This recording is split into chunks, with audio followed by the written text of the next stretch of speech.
С какой работы вы уволились быстрее всего и почему? Я работал в мастерской по быстрой замене машинного масла, когда мне было около 18. Мне приходилось постоянно спускаться в яму под транспортными средствами, чтобы сливать масло. Я постоянно обжигался горячим маслом и о горячие выхлопные трубы. На второй день я сказал, что мне нужно в туалет, обошел периметр здания, убежал и больше не возвращался.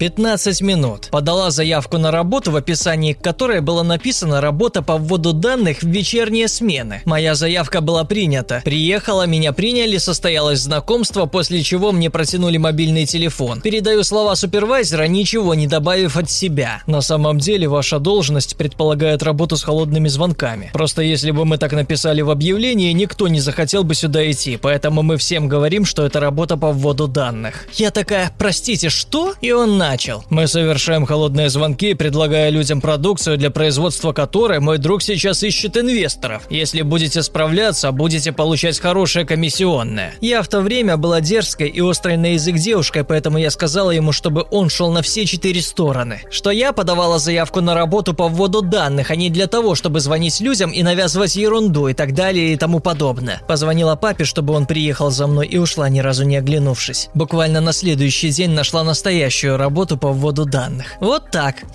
15 минут. Спустя много лет я узнала, что этот чувак и его друг с гениальной идеей были арестованы по обвинению в каком-то мошенничестве вскоре после того, как я приходила к ним. Хотите быть продуктивнее и быстрее ваших однокурсников или коллег? Используйте Джей. Нейросети – это не очередной хайп или модное слово 2023 года. По эффекту влияния на мир использование нейросетей сравнимо с появлением интернета или телефона. Бизнесы и регуляторы перестраиваются, чтобы внедрить новые технологии. Не отставайте и вы. Научитесь использовать Джей в своей работе, учебных задачах или личной жизни, и вы заметите, насколько проще станет ваша жизнь, когда нужно написать деловое письмо, составить презентацию, оформить документы, написать реферат или придумать идею для доклада или поста в Instagram. Не придется использовать никаких VPN. Тратьте время на то, что действительно важно, а со всей рутиной справится Джей. Не забудьте использовать промокод zhab. Вы получите 100 токенов и бесплатно сможете сгенерировать 12 картинок или тексты на 20 тысяч слов. Все ссылки в описании.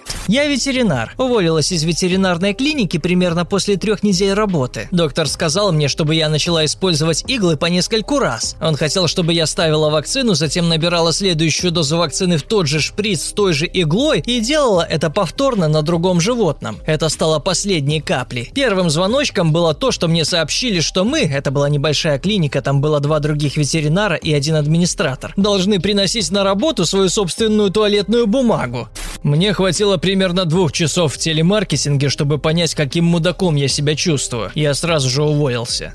Временное агентство наняло меня якобы для работы с документами в офисе лакокрасочной фабрики. Когда я пришла, меня просто поставили на сборочную линию без какого-либо обучения или инструкций. Банки с краской начали двигаться по конвейерной линии с огромной скоростью. Я даже не знала, что должна была делать. Просто смотрела, как банки проезжают мимо меня. Уволилась в конце первого же дня.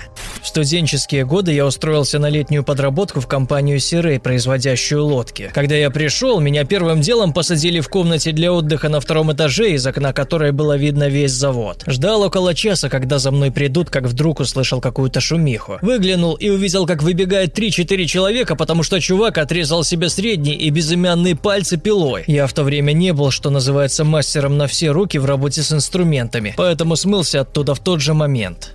Я был на собеседовании, которое не было похоже ни на какое другое собеседование, в котором я когда-либо участвовал. В кабинете сидело много соискателей и работодатель. Работодатель рассказал нам о работе, спросил, есть ли у кого-либо вопросы, затем сказал, что мы все приняты. Слава богу, я не заполнял никаких документов. После того, как он сказал, что мы все приняты, половина людей ушла, в том числе и я. Работа состояла в том, чтобы ходить от двери к двери и продавать ножи. А еще мы должны были заплатить $2000 за демонстрационный набор ножей. Нет, спасибо. В первый день. Уволился с флота и устроился на работу стелить паркетный пол за $10 в час. Они даже не сказали мне, что взяли меня на работу, а затем позвонили утром и спросили, где меня носят. Я сжег целый бак бензина, передвигаясь от одних клиентов к другим. Первым вопросом, который мне задал босс, было: «Война расшатала тебе мозги?» Каждый коллега сказал мне, что ненавидит эту работу и посоветовал мне бежать. Отработал день и уволился.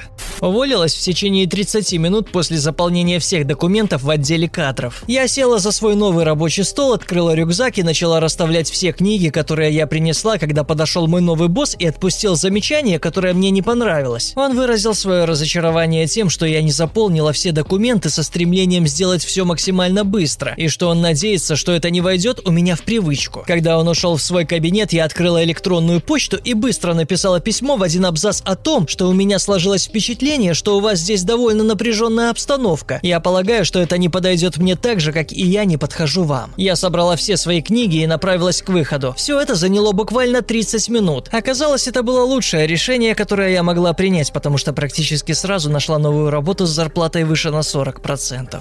Я работал в колл-центре университета, в котором учился сам. Работа, по сути, состояла в обзвоне выпускников и попытках уговорить их пожертвовать деньги в фонд университета. Там стоял компьютер, который автоматически набирал номера людей. Большинство людей просто не отвечали, потому что у них стояли определители номеров или они не хотели отвечать на звонки с неизвестных номеров. Поэтому большую часть времени я просто сидел, уставившись в телефон, слушал длинные гудки, и никто не отвечал на звонки. Если кто-то отвечал, мы должны были зачитывать сценарий, чтобы попытаться убедить людей перевести нам деньги. Мы обязаны были попросить их хотя бы 4 раза, с каждым разом снижая запрашиваемую сумму, прежде чем повесить трубку. Например, можно было начать с $200 и довести сумму до 50. Мы не имели права просто смириться с отказом, независимо от того, что нам говорили в ответ, пока количество просьб о помощи не дойдет до 4. Если кто-то говорил: «Извините, у меня сейчас нет лишних денег, у моего мужа рак», мы должны были придерживаться сценария, несмотря ни на что. Мне так жаль слышать о ваших расходах на лечение, но знали ли вы о том, что университет строит новый стадион для матчей по американскому футболу? Может, вы пожертвуете $50? Излишне говорить, что из-за скуки и от того, что никто не отвечает, и ужасного и неловкого чувства, что приходится снова и снова просить чужие деньги, я уволился после первых 2 часов работы там. Просто встал, сказал руководителю, что это не для меня, и ушел. Работа посудомойщицей. Я продержалась 1 смену. Мне было 19. Владелец заведения, он же шеф-повар, был приятным парнем, но я поняла, что это не мое уже где-то через час после начала смены. Окончила смену, сказала, что больше не приду, попросила выплатить мне $40, чтобы рассчитаться. Он не возражал. Даже дал мне тарелку ризотто. Это была небольшая заправка. Во время собеседования мне сказали, что если я заеду на заправку не в свою смену и увижу, что слишком много людей, я буду должен встать за кассу и немного поработать.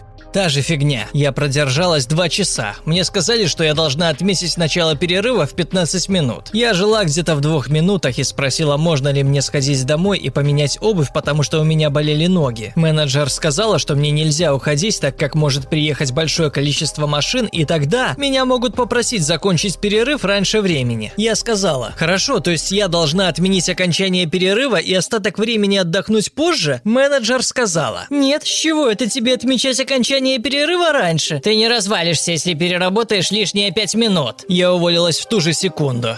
Около 2 недель. Подал заявку на работу в информационной службе университета. Меня взяли после того, как уже обучили нескольких других новичков. Их обучали где-то 8-10 часов, а мне всего за час объяснили на пальцах. Это тут, то там и тому подобное. Я был новичком-первокурсником, который не мог сходу ответить на большинство вопросов. При этом мы должны были продавать автобусные билеты из специального кассового аппарата, которым меня даже не научили пользоваться. Я старался изо всех сил, но на меня постоянно кричали за то, что я не умею что-то делать. А когда я попросил обучить меня, мне сказали, что обучение уже состоялось. Мне надоело то, что меня постоянно ругают, что я постоянно чувствую себя потерянным и обреченным на неудачу. Я просто сказал руководству, что увольняюсь.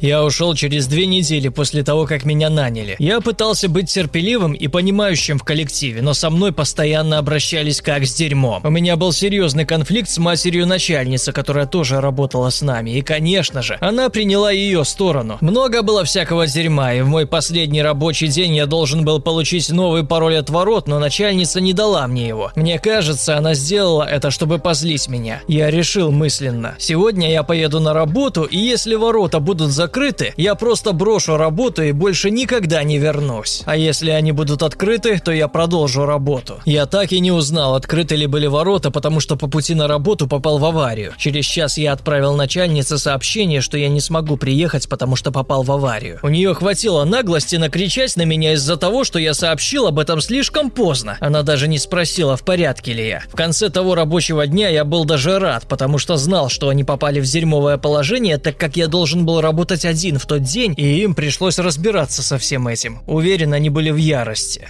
Через неделю. Работал водителем-курьером в сетевой пиццерии. Получил первую зарплату в конце первой недели, и она оказалась слишком маленькой. Я внес в отчет полученные мной чаевые. Их вычли из часовой ставки. Я снял фирменную футболку прямо перед менеджером и буквально прошел через парковку в китайский ресторан, в окне которого висело объявление «Требуются водители». Пошел работать курьером этого заведения уже на следующий день. В 2007-м меня взяли на работу в пиццерию. Моя первая смена длилась 3 часа, меня обучили и ввели в курс дела. Затем мне сказали, что позвонят на следующей неделе, чтобы сообщить, какой у меня будет стандартный рабочий график. Я окончил смену, приехал домой и включил новости. Один из главных сюжетов был посвящен тому, как доставщик пиццы был вынужден застрелить чувака, который попытался ограбить его во время смены. Я поехал обратно в пиццерию тем же вечером и вернул форму.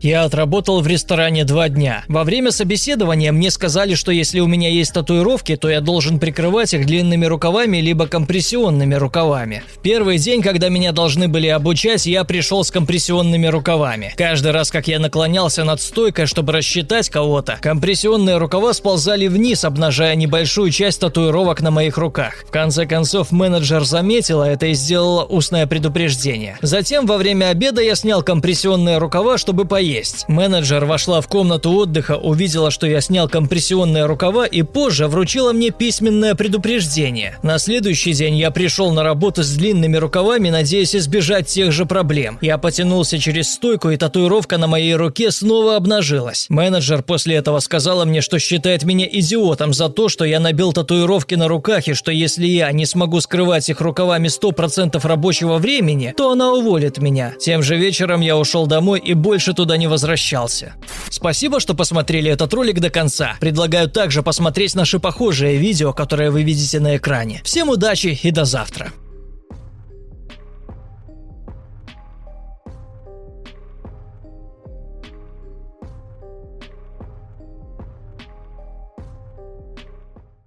All right, everyone's presentations are done. Nick, the manager, said as he tried to move the discussion forward. Excuse me, I haven't. I recently found out something. Nick interrupted me and began to speak. There's apparently someone in this department who didn't graduate high school and is just a part-timer. Meetings should be for employees only. Absolutely right. His lackey, Mike, of course, agreed with Nick. I'm leaving. After leaving the meeting room, I started to shut down my computer. I noticed that an email had arrived, not in my personal inbox, but in the company's shared email. Thinking, there's no point in speaking up, no one will listen, I went home quietly. The next day, I heard a commotion from Nick's desk. He was staring at his computer screen, his face pale. Nick? Is something wrong? Mike looked at the screen with him. And he turned even paler than Nick. Why is he so angry? Knowing the reason for Mike's distress, I thought to myself, serves them right. My name is Adam. My mother passed away when I was in the 9th grade, and I was raised by my father. Well, you could hardly call it being raised. After my mother passed, my father changed. He drowned his sorrows in alcohol, and though he still went to work, he squandered our living expenses on horse racing. Because of that, I had to start working part-time as soon as I entered high school. Every month, I went to the convenience store with bills in hand that couldn't be auto-deducted from my father's account. Even though I endured it because I didn't want to be alone, I reached my limit in my 2nd year of high school and dropped out. I found a live-in job at a distant inn. Thank you for everything. The day I left home, my father, still staring at the TV, spoke. "Take care." That was our last conversation. Back then, 18 wasn't the age of majority, so I needed my father's permission to work, and I couldn't hide my place of employment. Yet, my father never visited me even once. I kept working just to survive, and before I knew it, I was 42. Years of hard work paid off, and I was transferred to the headquarters. I was thrilled to be recognized by the company, as I thought I'd be working in the field until retirement due to my lack of formal education. Listen up. Our work can change the future of our employees. Don't drag us down. On my first day after the transfer, Nick, dressed in an expensive suit, spoke sternly. There was a reason for this. Our inn was located in a prominent tourist destination, known so well that everyone in the state could sing its commercial jingle. At its peak, we had 5 locations within the state. But that was long ago. Due to financial difficulties and aging facilities, only the place where I had worked for many years and the original establishment remained. I was prepared to lose my job anytime, but now there was a glimmer of hope. With the rise of social media, the tourist area where the inn was located started gaining attention again.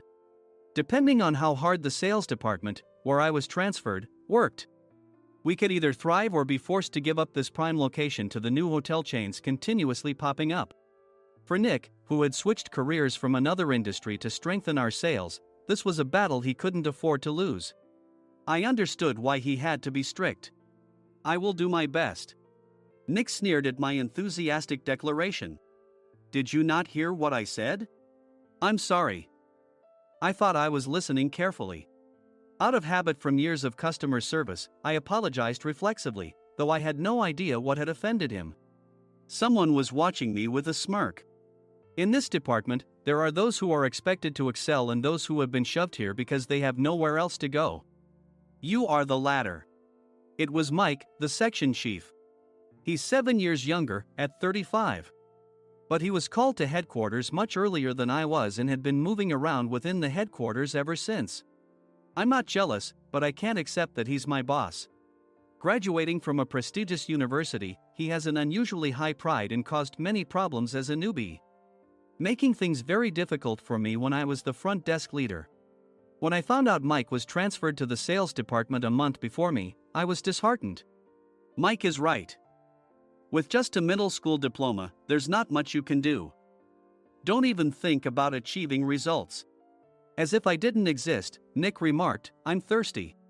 Mike eagerly ran to the coffee maker. It seems Mike is Nick's lackey. I regretted being happy about my transfer to headquarters, wishing I had stayed on site forever. Send a direct mail to every company on this list by the end of the day. Nick only assigned me tasks that even a new graduate could handle. What? There are over 1,000 companies. You want me to send to all of them by today?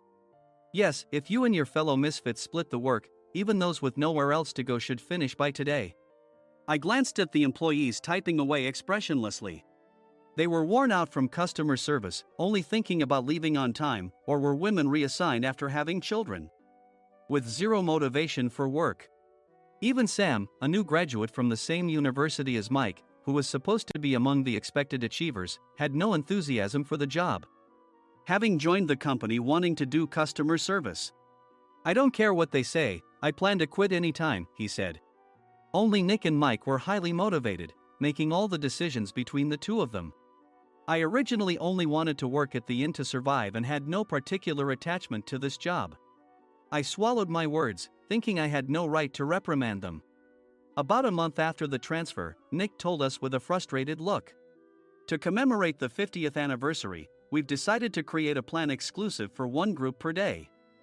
Originally, Mike and I were supposed to come up with it, but our president, Mr. Thompson, insists on hearing everyone's opinions.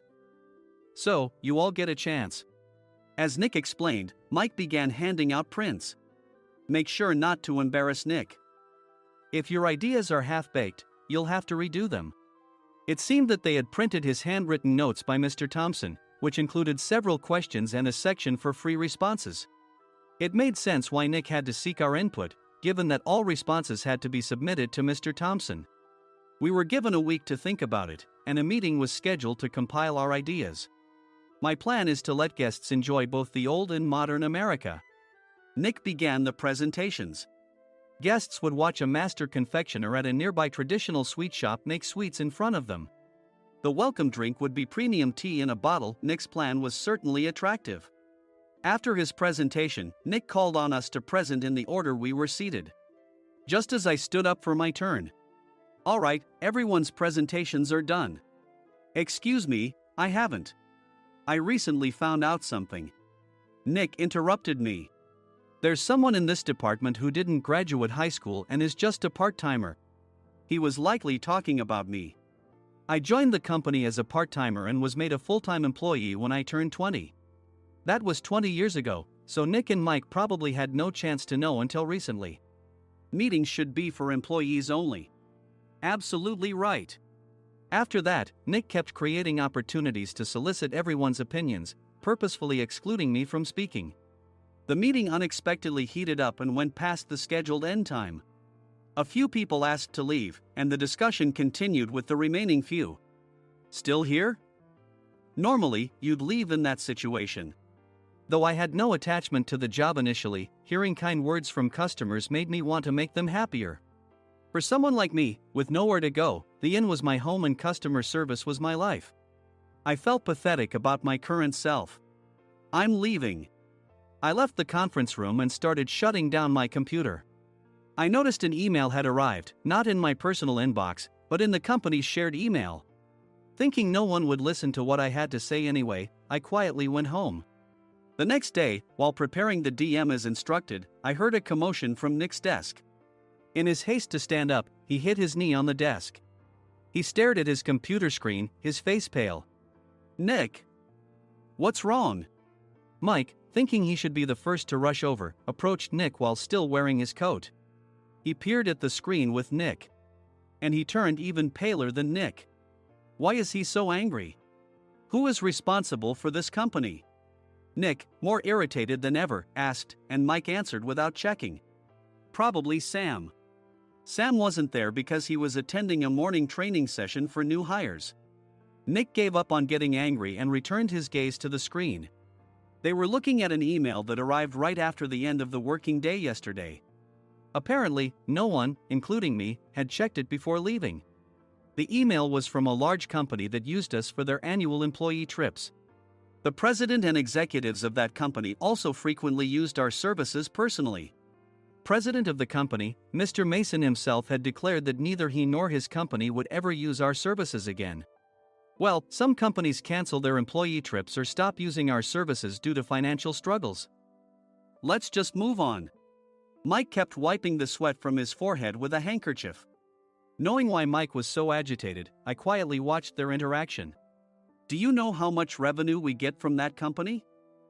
We can find other guests to fill the rooms, but we'll lose the banquet costs, gift shop revenue, rental car fees, and more. Moreover, the gifts were supposed to be prepared by the traditional confectionery shop involved in Nick's proposed plan. If it's known that we incurred such a huge loss at this critical time, Nick's position in the company would be jeopardized. Nick took a deep breath, seemingly trying to calm himself. All right, Mike. Go to New York right now and apologize to Mr. Mason. What? You're coming with me, right? I have urgent work to do. I trust you, which is why I'm entrusting this to you. Please. Mike, believing Nick's sincerity, agreed with a determined look on his face, saying, yes. That's Nick for you. Even if Mike went to apologize, Nick would shift all the blame onto him if the client didn't change their mind. Well, it was Mike's fault to begin with, so it served him right. About 3 hours later, Sam answered a call from somewhere and repeatedly apologized, saying, I'm very sorry. Everyone watched to see what was happening. After ending the call, he informed Nick with a weary tone.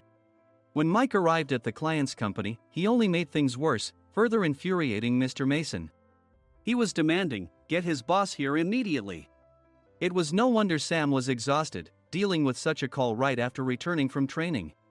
What is that idiot doing? All right, Adam, you're coming with me. If sacrificing Mike didn't work, then I must be next. Normally, I'd want to refuse at all costs, but I saw an opportunity in this situation. If I can be of assistance, I'd be happy to join you. I obediently followed Nick, and we flew to New York. When we introduced ourselves at the reception, it became clear how serious the situation was, as the receptionist personally escorted us to the president's office.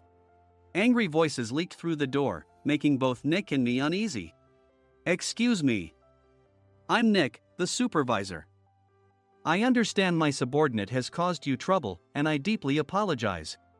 Nick, with his experience in the corporate world, knew enough to offer an apology before excuses.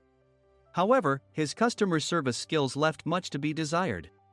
I sighed as I saw Mike trembling like a small dog in the corner of the room. "What kind of training are you giving your subordinates?" Mr. Mason glared at Nick with a red face. The intensity of his gaze made even Nick take a step back. Regrettably, I joined this company only 2 years ago and was unaware of Mike's issues. I should have identified his shortcomings sooner. Indeed, I should have realized sooner. No sensible person would come to apologize and then give a lengthy presentation on the drawbacks of not using therein. Nick froze, his mouth slightly open. Suspecting the worst, I picked up the documents that had fallen to the floor. It seemed Mike hastily prepared these documents on the plane, listing the disadvantages. Disadvantage 1: if you change the venue for the company trip, employees might suspect it's for cost-cutting reasons, leading to a negative impression. Reading it aloud half-jokingly, Nick snatched the papers from my hand and checked the contents with a furious expression. Among the stack of documents was a receipt from a nearby convenience store's copy machine. I felt a pang of dread, hoping he hadn't shown the receipt as well. What do you think he said when I asked what kind of nerve he had to do this? I'm very sorry." Faced with the dire situation, Nick must have thought there was nothing left to do but apologize. In a voice smaller than I'd ever heard from him, he uttered words of apology. He said, "I'm a Harvard graduate. I don't believe I said anything wrong."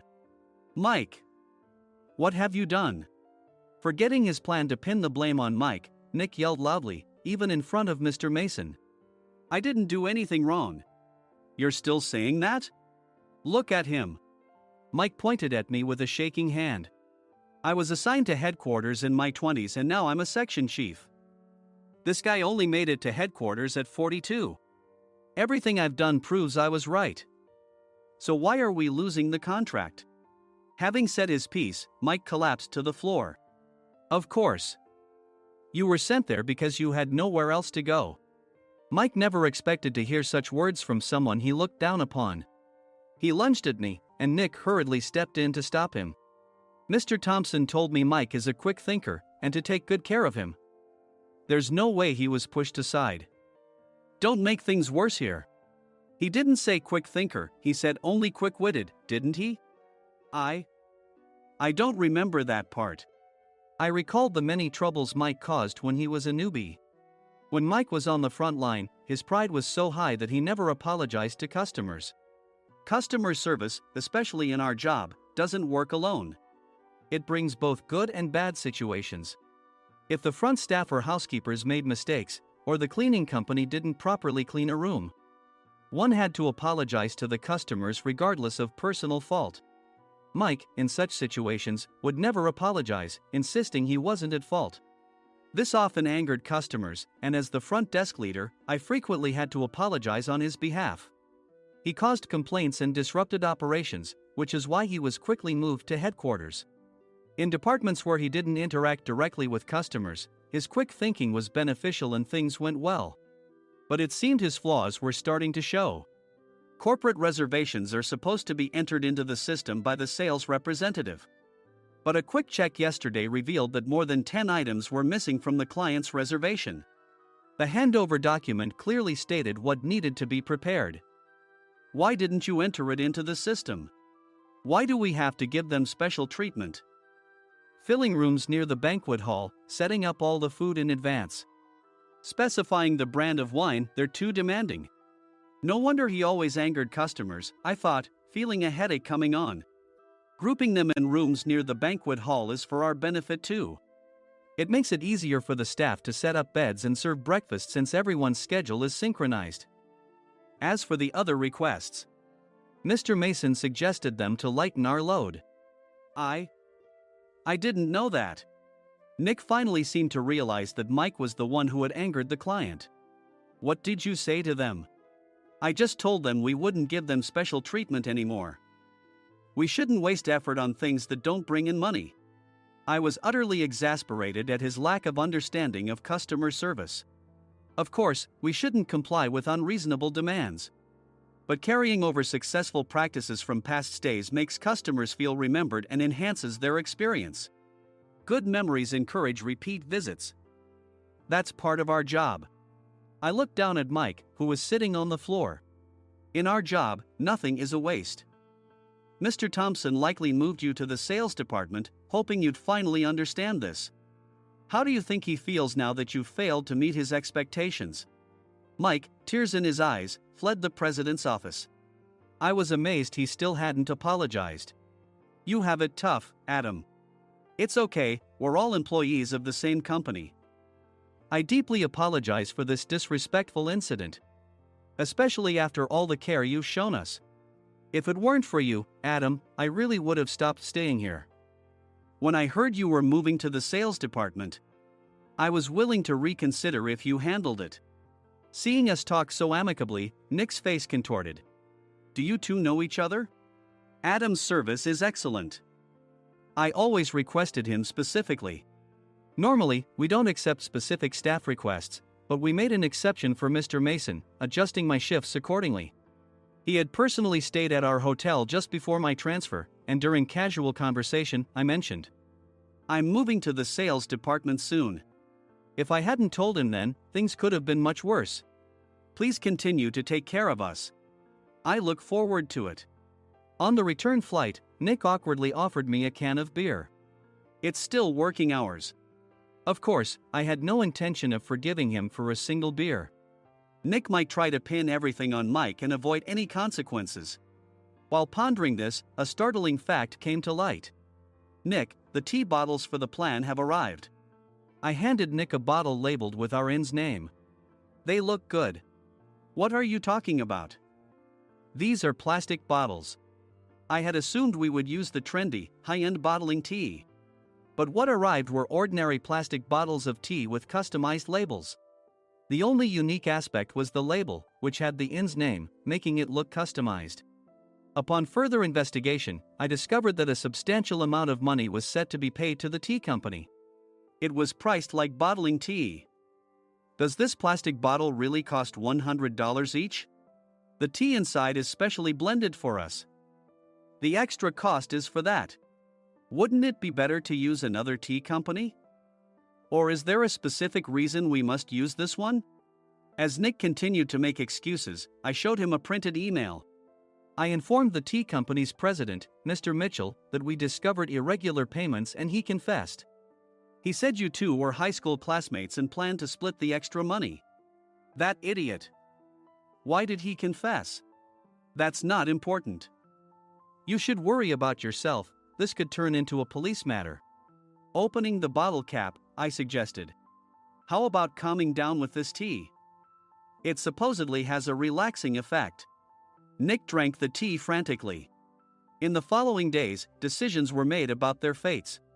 Mike was reassigned to the General Affairs Department, with no chance of transfer or promotion, as per Mr. Thompson's orders. As for Nick, since the payment to the tea company hadn't yet been made, he narrowly avoided legal trouble. Instead, he was encouraged to leave the company, and to avoid further complications, Nick submitted his resignation. Rumor has it that connections between HR departments have made it difficult for him to find new employment. Even though it was good to have those two gone, something unexpected happened in the sales department. Everyone became motivated and united in refining the 50th anniversary plan. In the end, my plan was adopted. We collaborated with the Tourist Information Center to provide personalized guides. The plan, tailored to the number of guests, was truly special for the 50th anniversary. Hey, is Adam's family coming to stay? I immediately booked that special plan for my family. Sam noticed it on the reservation list and quickly picked up on it. Yes, I'm inviting my father. That's great. I might invite my parents too. I lacked the courage to face my father just as Adam. But here, with the confidence Mr. Mason praised, I felt ready. The 50th anniversary plan was a perfect opportunity to reconnect with my father. I hoped to bring back the days when we could laugh together as we once did.